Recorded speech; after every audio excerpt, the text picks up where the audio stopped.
Kaja Kallasová sa ďalej tlačí do role vyjednávačky s Ruskom. Ambície vysokej predstaviteľky EÚ pre zahraničné veci tak zas a znovu hypertrofujú a predbiehajú reálne kvality.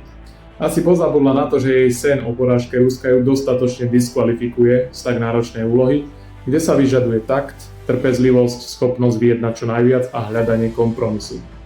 V rámci behu za mediálnou pozornosťou si asi nespomína na to, že ešte v apríli, podľa jej slov, nemala v úmysle obnoviť vzťahy s Ruskom a rušiť sankcie ani po skončení vojny na Ukrajine.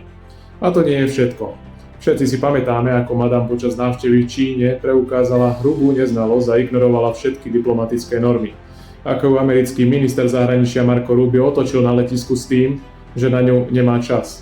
Ako vyzvala firmy, aby odišli z Ruska, hoci firma jej manžela tam ďalej robila biznis. Ako apelovala, aby štáty EÚ dali viac na zbrane a menej na zdravotníctvo. A keď sa jej pýtali na stav sveta, vyhlásila, že je asi vhodný čas, aby začala piť. Pozoruhodná vizitka funkcionárky, ktorú vlastní kolegovia a podriadení príliš nemusia, ak ju v lani pre noviny Politico označili skôr za policajta ako diplomata.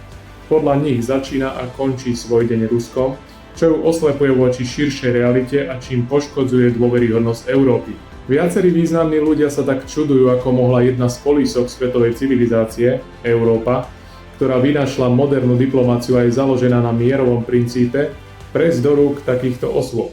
Isté, že nie každý môže byť najostrejšou ceruzkou v peračníku, ale delegovať madam Kallasovú do pozície hlavného vyjednávača s Ruskom by rozhodne nebol najlepší nápad.